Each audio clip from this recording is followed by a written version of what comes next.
So current का क्या आपके पास, करंट होता है हमारे पास I equals to Q by t, और करंट की यूनिट हमने की भाई, करंट की यूनिट एम्पियर आपके पास में, this is 1 coulomb upon 1 second. अच्छा, एक क्वेश्चन यहाँ पे बार बार आता है, व्हाट इज 1 एम्पियर? 1 एम्पियर क्या है? तो it is the amount of current, it is the amount of current that flows through a conductor, that flows through a conductor when 1 coulomb charge flows through it in 1 second। भाई आपके पास में 1 ampere उतना current है हमारे पास में जो कि फ्लो करता है कंडक्टर से, जब उसमें 1 सेकंड में 1 कूलम चार्ज आपके पास में पास हो रहा है। कई बार आती है आपके पास में ये डेफिनेशन। बात करें अगर हम डायरेक्शन की हमारे पास में, तो जो हमारे पास में कंडक्टर्स है, assume this to be a battery, ये आपकी एक बैटरी है, ये इसका पॉजिटिव टर्मिनल, ये इसका नेगेटिव टर्मिनल आपके पास में, ये हमारे पास में वायर है जिसको हमने यहाँ पे कनेक्ट किया आपके पास में। तो देखो ये नेगेटिव टर्मिनल है, तो जितने भी इलेक्ट्रॉन्स हैं आपके पास में, इलेक्ट्रॉन्स हैं, लाइक पोल से रिपेल करेंगे तो ऑब्वियसली जो इलेक्ट्रॉन्स आपके पास में वो इस तरफ को फ्लो करते हुए जाएंगे हमारे पास। इलेक्ट्रॉन्स क्या करेंगे आपके पास में, इस तरफ फ्लो करते हुए जाएंगे हमारे पास, राइट है कि नहीं? तो what will be the direction of flow of current?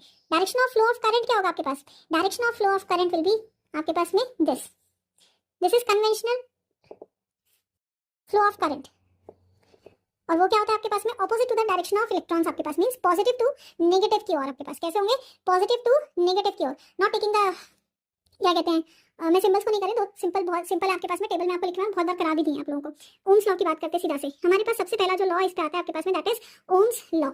Ohm's law के हिसाब से क्या कहता है आपके पास में कि किसी भी कंडक्टर में से जब करंट पास हो रहा है किसी कांस्टेंट टेंपरेचर पे, तो that is always directly proportional to potential. किसके प्रोपोर्शनल है भाई? पोटेंशियल के। क्या कहता है आपके पास में?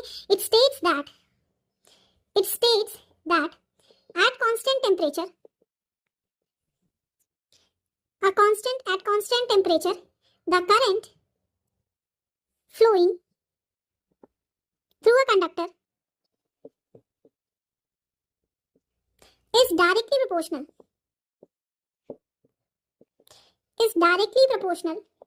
to the potential difference across the conductor। भाई जो पोटेंशियल डिफरेंस है उसके अक्रॉस में, उसके डायरेक्टली प्रोपोर्शनल होता है आपके पास, that is I is proportional to V आपके पास में। बट कब? जब टेम्परेचर कांस्टेंट है। कब? जब टेम्परेचर आपके पास में कांस्टेंट है। तो इसको हटाते हैं हम, कांस्टेंट ऑफ प्रोपोर्शनलिटी लाते हैं आपके पास में, this is V, I equals to V by R आपके पास में। अगेन आर इज कांस्टेंट, ये आर भी आपके पास में क्या है? कांस्टेंट है। और इसे क्या कहते हैं? This is resistance of conductor, this is resistance of conductor. Very important, इस पे बहुत सवाल बनेंगे।